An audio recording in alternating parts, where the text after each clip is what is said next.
Gününüz xeyirli olsun uşaqlar. 7-ci sinif fizikanın ikinci hissənin yeni bir bölməsinə keçid edirik. Elektrik dövrəsi və dövrə limitləri. Amma dərsə başlamazdan qabaq hər zaman dediyimiz kimi öz gələcəyinizin memarı siz özünüzsünüz.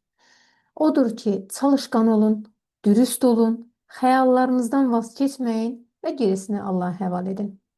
Başlayağın öyrəndiklərinizi tətbiq edin hissəsinə. Birinci sualda deyir ki, Nigar elektrik mühərrikindən istifadə etdiyi vaxt yandırıb söndürə biləcəyi sərinkeş düzəltmək istədi. A variantında deyir, bunun üçün Nigarə hansı ləvazimat və dövr elementləri lazımdır? Baxın, yandırıb söndürə biləcəyi sərinkeş düzəltmək istəyir. Bunun üçün hansılar lazım olacaq? Əlbəttə ki, sərinkeşin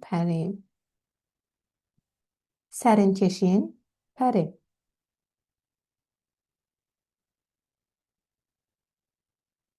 Daha sonra əlbəttə ki, bu dövrəni hərəkətə gətirən nədir? Cərəyan mənbəyi. Cərəyan mənbəyi.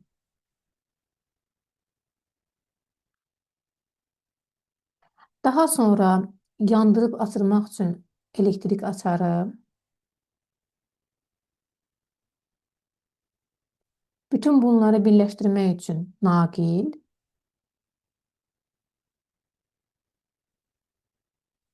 Və elektrik mühərriki lazımdır.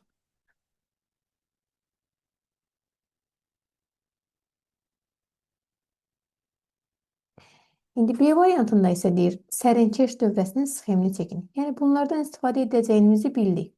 Artıq dövrəni qurmaq üçün hansı sxemi tətbiq edərik, onu çəkək. Əvvəlcə biz nə edərik? Mənbəmizi çəkərik.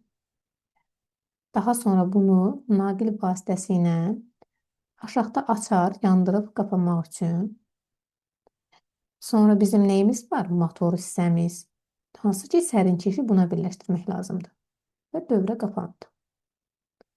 Bax, bizim burada Nigarın çəkmək istədiyi dövrə məhz bundan ibarətdir. Mənbə, motor və açar. Əlbəttə ki, naqillər vasitəsilə də birləşdirilmiş olub. İkinci suala keçək. Fizika dərsində şagirdlər bir neçə limonun hər birinə bir-birinə müəyyən məsafədə mis və sink metal parçalar batırdılar. Bu parçaları və led lampanı naqillə birləşdirdikdə lampanın yandığını müşahidə etdilər. A variantına deyilir. Sizcə lampanın yanması hansı növ enerjinin elektrik enerjisinə çevrilməsi nəticəsində baş verdi? Baxın, diqqətlə fikir verin. Sizcə lampanın yanması hansı növ enerjinin elektrik enerjisinə çevrilməsinin nəticəsində baş verdi? Əlbəttə ki, bu lampanın yanması üçün kimyəvi enerjinin elektrik enerjisinə çevrilməsi baş verdi. Niyə görə? Çünki limonun tərkibindəki o kimyəvi enerji çevrilir elektrik enerjisinə. Yazarıq, kimyəvi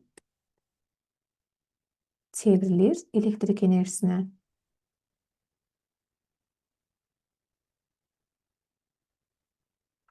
Bax belə. Sonra B variantına baxaq. Limonları qalvanik elementlərə oxşatsaq, onlar necə birləşdirilib? Əgər limonların hər birini qalvanik elementə oxşatmış olsaq, burada şəkildən göründüyü kimi fikir verin. Növbə ilə mis metal parçası ilə sink metal parçası cərəyan mənbəyinin müsbət qütbü və mənfi qütbü ilə və mənfi qütbü müsbət qütbü ilə birləşdirilib. Və biz mövzudan da bilirik ki, belə birləşdirmə cərəyan mənbəyinin ardıcıl birləşdirilməsidir. Və daha sonra keçək indi növbəti öyrəndiklərinizi yoxlayın hissəsinə. Öyrəndiklərinizi yoxlayın hissəsində bizdən istəyir ki, uşaqlar, şəkildə dövrələrdə açarları qapadıqda lampalardan biri yanır, digəri isə yanmır. A variantına deyir, açarları qapadıqda lampalardan hansı yanar? Və cavabınızı əsaslandırın. Əvvəlcə dövrəyə fikir verək uşaqlar. Burada dövrəyə fikir versək, birincidə lampa göstərilib burada. Daha sonra açarımız da var. Amma batareyalardan biri mənfi müsbət, digər də mənfi müsbət. Yəni mənfi müsbət birləşdirilib. Amma ikincisinə fikir verin. Mənfi, müsbət, mənfi. Bu halda bir keçiricilik baş verə bilər uşaqlar. Xeyr, əlbəttə ki, siz bunu evdə məişətdə də istifadə etdiyiniz zaman yoxlaya bilərsiniz əslində. Mənfi, müsbət, müsbət, mənfi yerləşdirsəz, orada cərəyanın keçmədiyini özünüz də görərsiniz. Cərəyanın keçməsi üçün mənfi, müsbət və yenə də növbəti qütblər mənfi, müsbət şəklində birləşdirilməlidir. Bu şəkildə davam etməlidir.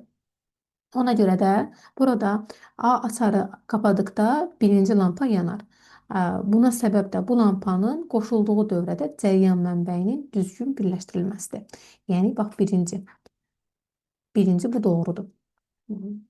Bu şəkildə lampa yanmış olur. İkinci suala da baxaq indi. İkinci sualda deyir ki, sxemdə şərti işarələri verilmiş dövrə elementləri ilə ifadələr arasındakı uyğunluğu müəyyən edin. Dövrə elementləri bax bunlardır. Lampa, açar və mənbə. Və aşağıda A, B, C, D, Y bunlardan hansına uyğundur? Gəlin bir-bir araşdıraq. A-nı oxuyaq. Elektrik lampasının şərti işarəsidir. Hansı? Əlbəttə ki, bax bu. 2-yə uyğun gəldi A. Elektrik zənginin şərti işarəsidir. Burada zəng yoxdur. Ona görə B heç birinə uyğun deyil. Qalvanik elementin şərti işarəsidir. Qalvanik element əlbəttə ki, bax burada 1-ə uyğun gəlir C.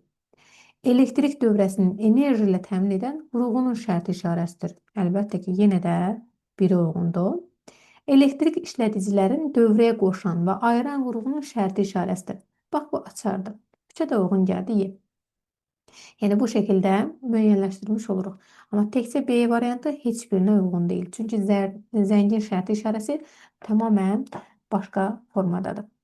Belə uşaqlar, bu şəkildə sizinlə bütün tapşırıqları bir-bir izah etmiş olduq. Yenə də hər zaman dediyimiz kimi, öz gələcəyinizin memarı siz özünüzsünüz. Bu gələcəyi necə inşa etmək sizin əlinizdədir.